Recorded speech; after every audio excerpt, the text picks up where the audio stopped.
of America and to the republic for which it stands, one nation, under God, indivisible, with liberty and justice for all. Ethel Hornbeck will lead us in our invocation.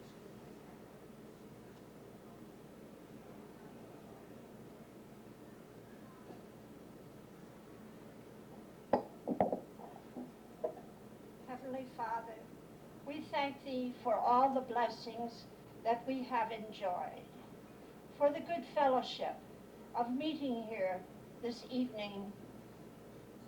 Be with us, each and every one of our members, as we recess for the summer season.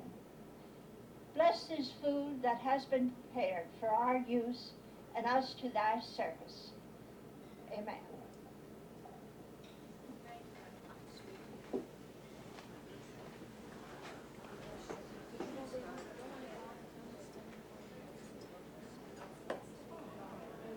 I'd like to take this opportunity to welcome all of you here this evening. It's a beautiful, sunny summer Sunday, or evening, excuse me, the television has me confused.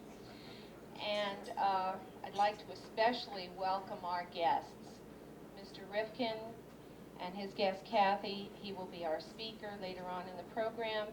And we have some special guests here this evening, and they are our scholarship winners, Michelle Arnold and Tara Earl, who we'll be seeing more of a little later on in the program. Are there any special guests out in the audience this evening that you'd like to introduce? Joanne? Yes, I have two guests, my mother, Elfrida Cooperman, and mother-in-law, Eleanor Mallon. Welcome. We're happy to have you here. Hope you enjoy our meeting. At this point, I'd like to ask Wilma Walder to read our secretary's minutes of the last meeting.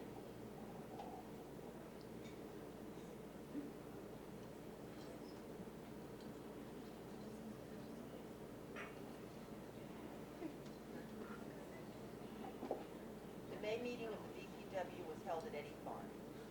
Vice President Wolf called the meeting to order, and Joanne Mallon led us in the pledge. Edwina introduced the guests and read a poem in honor of Mother's Day. Secretary and Treasurer's reports were read and approved. Sue Case read thank you letters from Doris Quick and Christine Witkowski. Edna Traynor reported that the June meeting would be at the Eddy Farm, and Edwina advised us that Joseph Rifkin would be the guest speaker following the scholarship awards.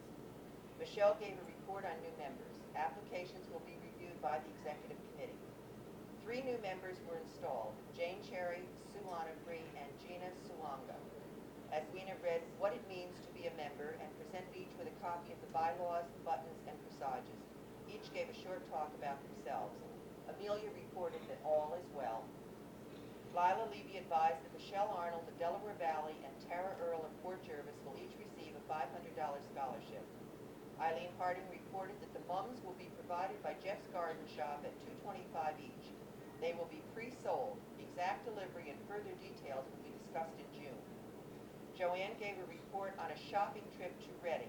Travel arrangements would be through the Malloy Agency. More details will be provided in the newsletter. There was no new or old business. Edwina introduced our guest speaker, Linda Amick, who spoke on the subject of literacy. Her report was most informative and I'm sure to many of us quite disturbing. I should also say that the 50-50 Club was won by Mrs. Herman and the centerpiece by Lila Levy. The meeting was adjourned. Respectfully submitted, Wilma Walder, Secretary.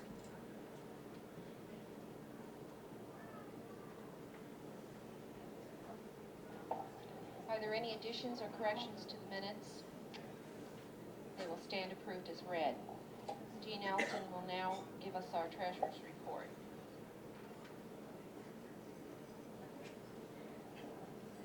The financial report for May. Our beginning balance was $813.97. Our receipts were as follows: dues $250, dinners $784, 50/50 $27.25, centerpiece $41, badge fines $2, birthdays $250, excuse me, which came to $1,106.75, giving us a balance of $1,920.72.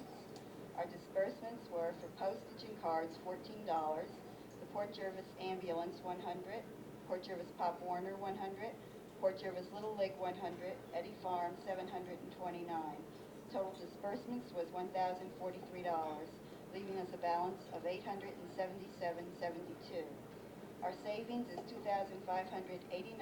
Interest to date is $41.27. Also, we received a check from Mary's Clothes Connection for $200, which will be incorporated into June's financial report.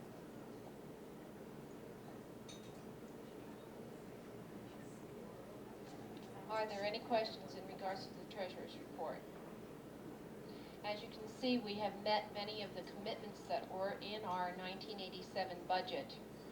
We still have a few that will be met in the fall, but we do have some fundraisers coming up also, and we ask that you be aware of those and help participate in them so that we can, again, refurbish our treasury. At this point, I would like to ask Lila Levidino, our scholarship chairman, to come forward and introduce our scholarship winners to us.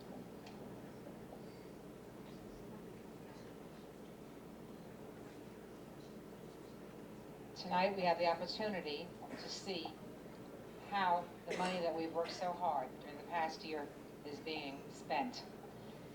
As scholarship chairman, along with Barbara Glynn and Nancy Olenek, we met, and as we reported to you last month, we were very pleased that we were able to award a scholarship again this year to both a Delaware Valley young lady and to a young lady from the Port Jervis High School.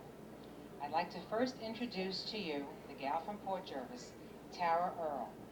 Tara, while being accepted to a number of colleges, has decided to start her college career here at OCC with computers. She is graduating 7th in a class of 176, which is most impressive, and has been involved in various clubs such as Future Business Leaders of America, was a club parliamentarian, and I won't let her steal all of her thunder this evening. Tara has been in a BOCES program as well as going to high school, and is going to be leaving us a little bit early this evening because she's also going to receive an award in BOCES for her computer training. I'd like to introduce to you Tara Earl and her mother, Kathy.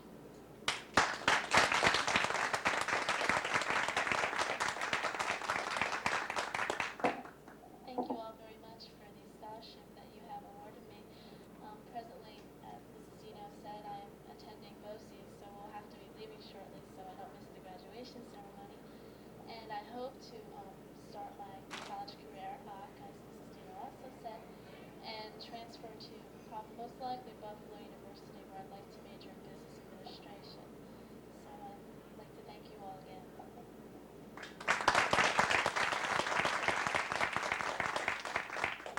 And the second young lady who graduated a few days ago from Delaware Valley, I saw her picture all over the paper, and I thought that she was just such a giant of a gal. I couldn't believe this little petite thing managed to get herself in the paper as she did.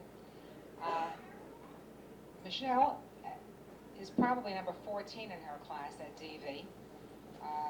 She had herself listed as 19 out of 140, but I think she upped it to 14 now. She's going to be a mathematics major. She's very much involved in her church and in youth groups, and will be going to Messiah College in the fall. Michelle. And her mother, Linda.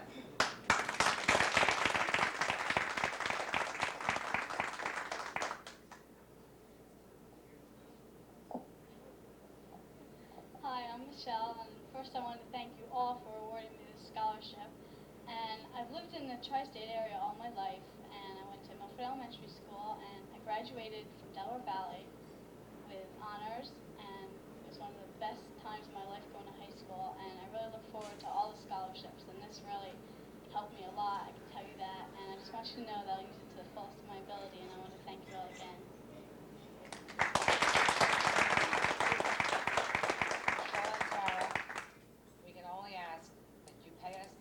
Someday starting a career and becoming members of our organization and helping to build a scholarship fund for others. We thank you.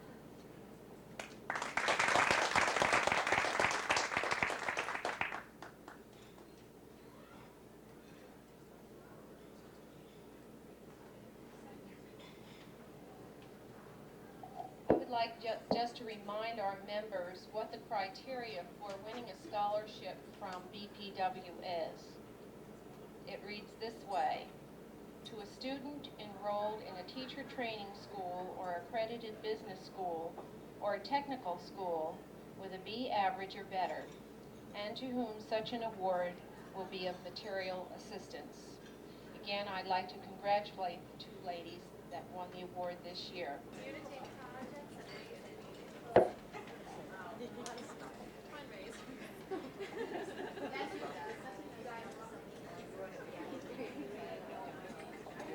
As Eddie announced before, our next meeting will be on September 16th here at Eddy Farm, and we have invited the Goshen and Middletown groups as our guests, since it is our anniversary meeting.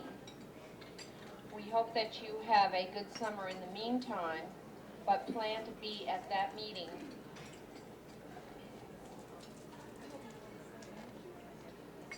The Executive Committee has accepted membership from Ruth Carrington of Huguenot, New York, and I'd like to announce that to you. She was unable to be at our meeting tonight, but she plans to be at subsequent meetings. She is employed by the Port Jervis Library in Port Jervis on Pike Street. Amelia, are there any felicitations? Everyone's healthy. Thank you. At this point, I'd like Joanne Mallinson to come up and tell us about our next fundraising project. The projects that we've had so far this year, for those of you who have not been attending every meeting, are as follows. We had a suitcase of cheer, which we had a drawing on in February. We had a bake sale, a fashion show, and a Chinese auction. And now we're going into a flower sale in September, which Joanne will tell you about.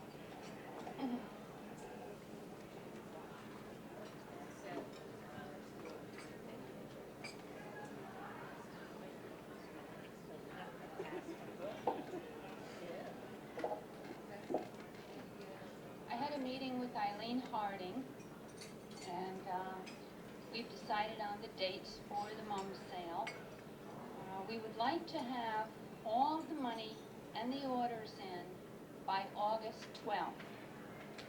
Now, we are committed to 500 pots of mums, so we're hoping everyone can get out and do some selling over the summer months. Pickup for these mums will be at Green Hill Farms on September 19th, which is a Saturday, between 9 and 2. We will be sending a notice out somewhere at the beginning of August to remind the members about the mums, and these dates will be included.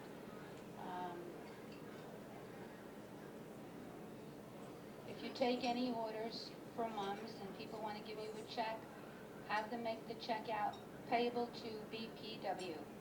And you can probably just send, I think if you send them into our box number, 720, that would be the best. Anyone have any questions concerning the mum sale?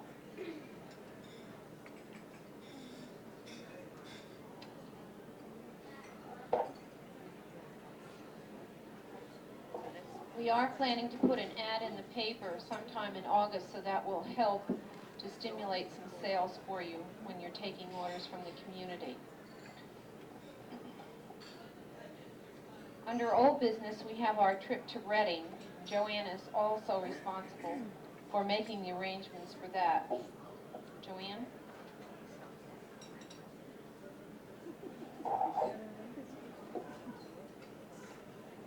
I passed out some brochures. I think each table should have some right now, showing what outlets are available in Reading. It gives you a little idea what you can buy down there.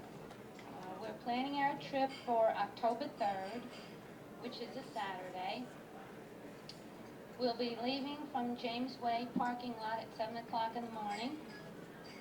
We should get down to Reading probably around 10. spending. We'll spend probably the greater portion of the day at Vanity Fair, since that's a very large complex, at least 3 to 4 hours. From there, we'll be going to Moss Street, which is in downtown Reading. They also have a very large complex there. And from that point, we'll go to a smaller outlet center called Heister's Lane. We plan on leaving Heister's about 5:30, and we'll have a dinner stop at 6:15. Now, the price of the bus will be $15 a person. That does not include your dinner stop. That would be extra.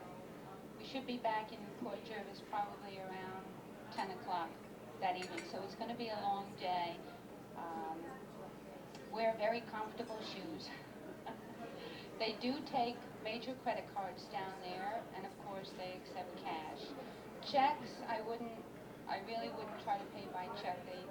They frown upon it, so either cash or credit cards. Also, this summer we'll be including in the notice that'll be sent out a reminder about the trip. Now, if anyone's interested in signing up for it, I will take your name after tonight's meeting, and then in September, at our September meeting, I'll be collecting money for the trip. The bus will hold 47 people, and it'll be club members that have first priority, and guests would be second. Let's see if we can get this trip together.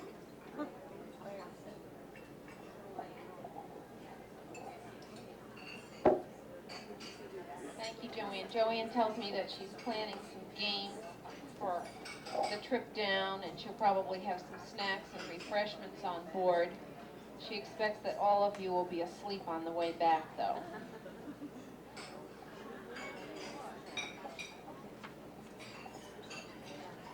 Is there any other old business?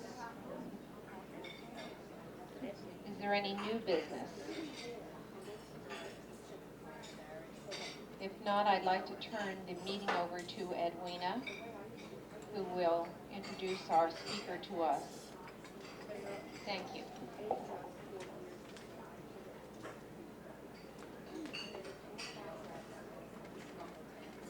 I am very pleased to introduce to you Joseph Griffin, who is the chairman of the Bicentennial Commission for Port Jervis.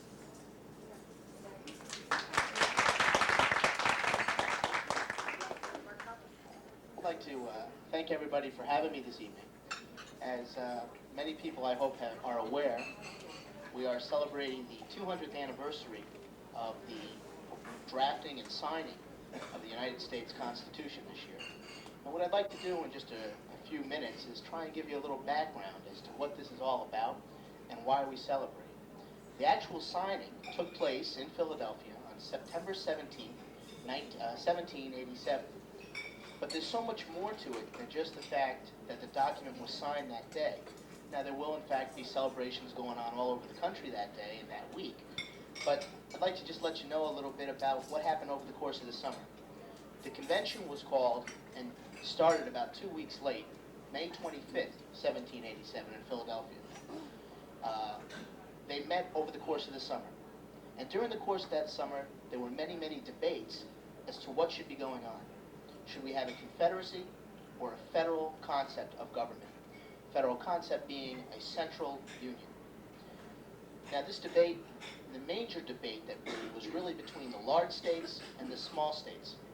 Early on in the convention, Virginia, the delegation from Virginia, proposed a one representative or a 1 or 2 or 3 representative per state type of government, like our United States Senate is set up today.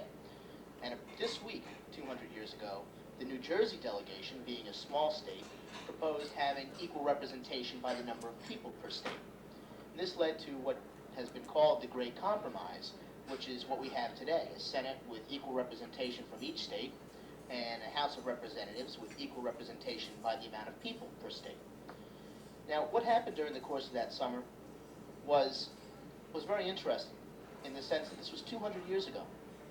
And we today live under this Constitution, our government, which was set up 200 years ago, with a check and balance system, an executive branch of the presidency, a legislative branch of the House of Representatives and the Senate, and a judicial branch. And the whole concept was check and balance. No one person should be able to run the government single-handedly. There should be this check and balance to make sure that everyone's rights are ensured and that everyone has the freedoms and liberties, which, in fact, today we enjoy. The other things the Constitution does, besides setting up the government, is it puts forth and gives us those rights and privileges. And it also, as I mentioned a moment ago, keeps the government in check. It doesn't allow any part of the government too much power, okay? Now, why do we celebrate? We celebrate, and I understand that many people have had about enough of bicentennial this and centennial that, but it's really important that we understand what the Constitution is about, because many of us take for granted the rights and privileges that we enjoy.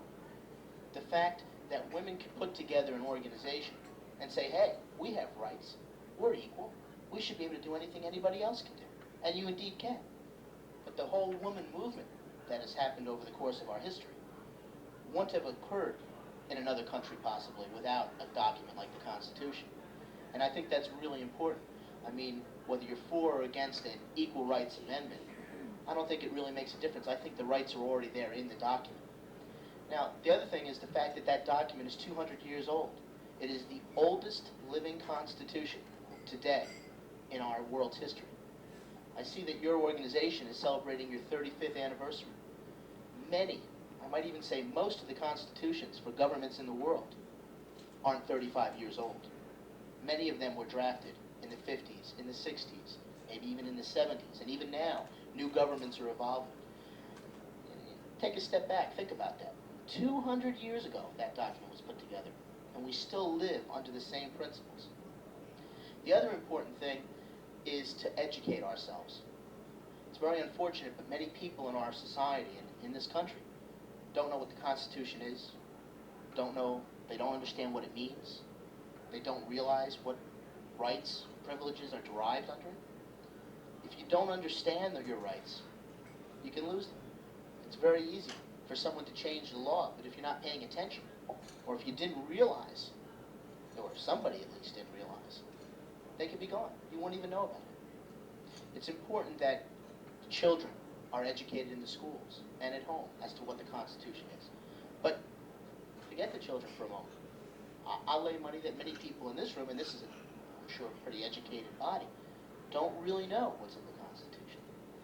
When I was young, growing up here in Port Jervis, I was asked to write an essay in the Cub Scouts on what it is to be an American. And I wrote about the freedom of this and the freedom of that, religion, of speech. But I probably didn't take a step back and think, where did that come from? It came from the Constitution. Now, what my goal as chairman of the Port Jervis Constitution Bicentennial Commission, and what our goal as a commission is, yeah, we'd like to do a few projects. We'd like to make people aware of what's going on. The fact that on September 16th you're having your dinner and you're going to have someone speaking on the Constitution is exactly what our commission is all about. We're not looking for a lot of fanfare on the sense of our credit. We're looking for your organization and every other organization in the community to try and get involved. Use the theme of the Constitution. If we can do anything to help you with that, we'll be glad to. I'd like to also tell you about a few of the other things the Commission has done or is doing. We've painted a Grab Point, the New Bower Hotel there on Front Street, corner of Front Street, a picture of the American flag from the 1700s era. And the whole concept being, let's let people know something is going on. We are renaming the intersection by City Hall, Constitution Square. Now, this is a very interesting thing, I think you'll find, because we are dedicating the four corners of Constitution Square. One to James Madison, the father of the Constitution, who actually did most of the writing and was very influential in the decisions that were made. Second corner to Alexander Hamilton, who was the only signer for New York. The third to veterans who of any and all conflicts who have fought and supported and defended our Constitution. And the fourth one I think you'll find particularly interesting, and that's because we're dedicating to women, the unswerving partners in the history and growth of our country. And I think that really means something. I think, again, that's what the Constitution is about. Now my plug. We're about $1,500 short on that project. I thought everyone would enjoy that.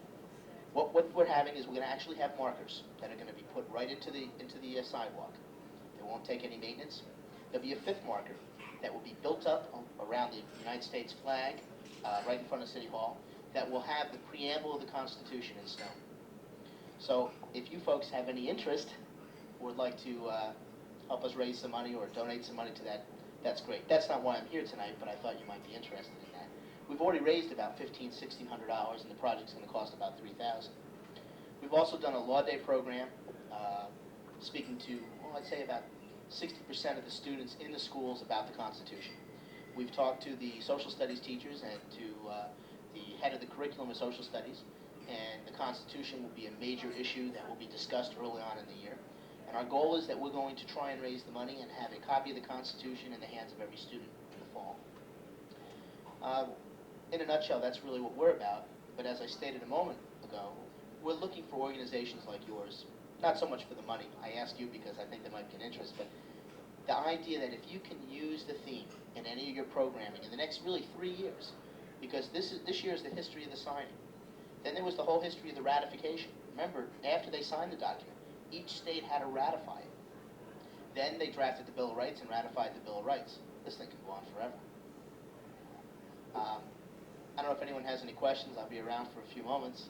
I hope, if nothing else, I was able to help enlighten you a little bit about what all the hoopla is about. And we certainly are looking forward to any ideas you may have on things to do. On September, a couple things on that week. We're hoping to have an ecumenical service that week, one evening. We're hoping the clergy are going to put that on. And we'd like to have a mock signing. And what we'd like to do is have representatives from Matamoros, Montague, and Port Jervis do this signing. Because the whole concept of being able to interact with the 3 states, do business with the 3 states, live with the 3 states, again, all comes from the Constitution. In fact, you can have 3 different state governments all within a stone's throw. It's a pretty magnificent idea. Thank you very much.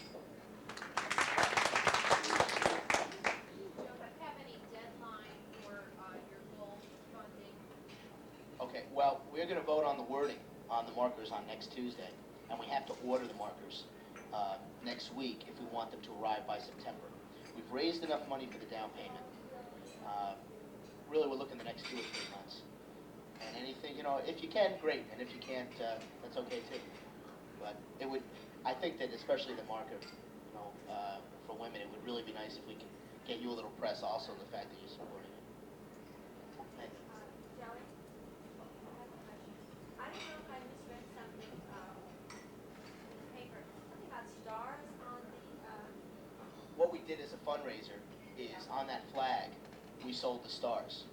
Now, unfortunately, I thought we should have had a flag with 50 stars, but we did a flag with 13, and I think they're all sold. no, that was it. But- Okay, that's going to be it. Yeah, That's what the we way did it with that was a little way of trying to raise some money and give some people some credit for helping us out. Oh, okay. But let me tell you, any donation we get, we'll do everything we can to let everybody know that it was forthcoming and who it came from.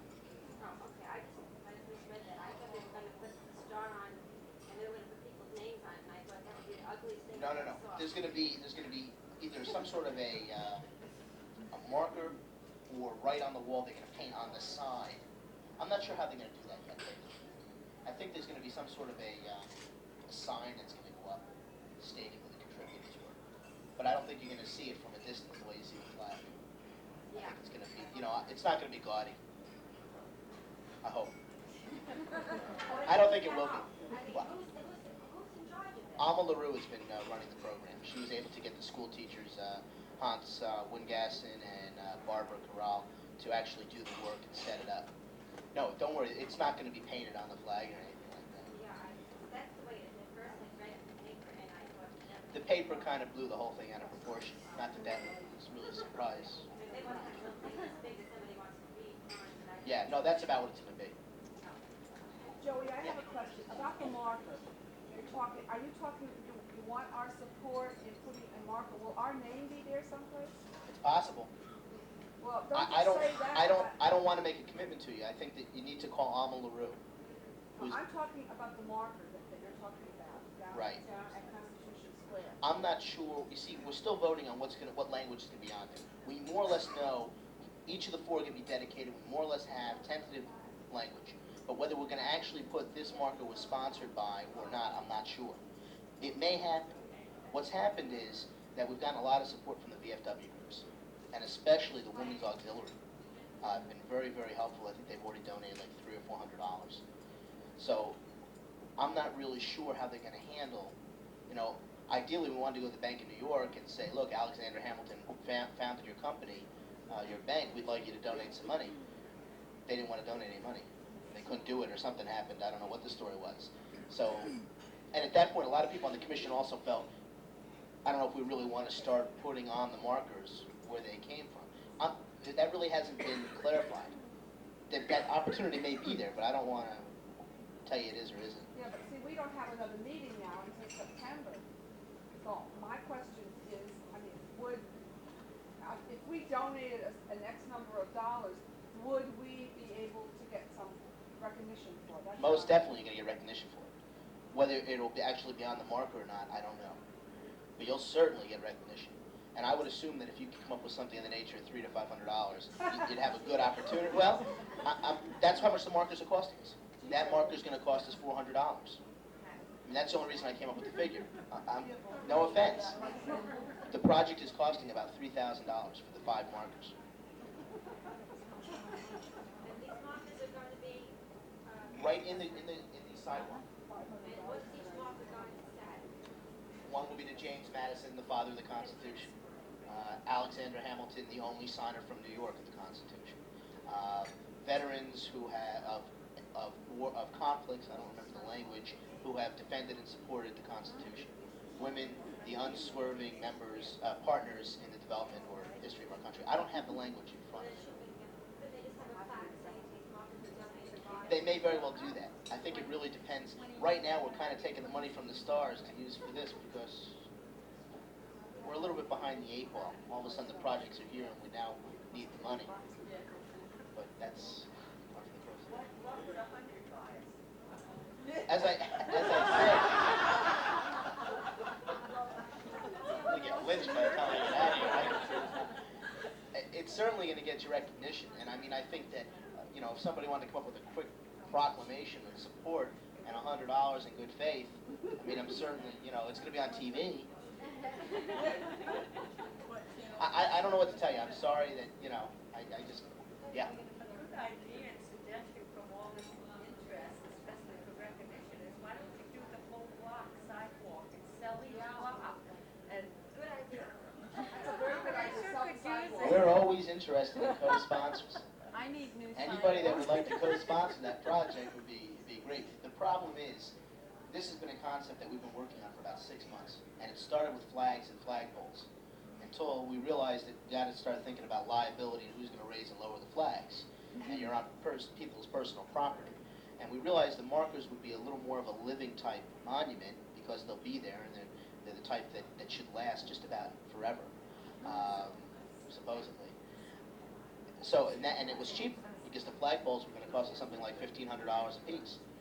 So we worked out now the markers cost by the amount of language you have on each marker, and it worked out to something like $400 or $500 per small marker, and something like $1,000 or $1,200 or $1,400 for the preamble. So I'm all for it. We should go. We can get more involved. But we have a commission of 12 people, and they're more idea people than working people, which is no offense to them, but it's tough to get organized and raise money. You folks know you're doing it all the time also. That's a very good idea, Joe, about sidewalks. I think we can always expand it. If we start with the 4 corners and go from there, Jervis, is it going to be a bronze? no, it's going to actually be like a cemetery marker. It's going to actually be, it's going to be flush with the ground, though. They're going to cut out pieces of sidewalk and put it, exactly. Less expensive than cutting into a piece of bronze? I think that they figured it would last better. I don't know. I don't know if they looked into bronze. I assume they did, though, because I think she was looking into that, but she ended up talking to Don Parker, and I think they were able to work out prices that looked pretty decent. I'll raise the issue to her, though. I think it would be smaller looking, and you might get more. See, depends. The only thing that they were worried about is these were like non-slip granite, because they're actually going to be in the sidewalk, and people may actually be walking on them. And they may be afraid with the bronze that the ice will ice right over and they're going to have some liability problems again. In the sense of recognition, though, Joe Biondo and Joe Spano have been really, really helpful to us, offering anything and everything we needed, because it's their two corners that we're looking at besides the post office and the city hall. Any other questions? I'm glad there's a lot of interest. We'd like to present you with this certificate of appreciation. Thank you very much for coming in. It was very interesting.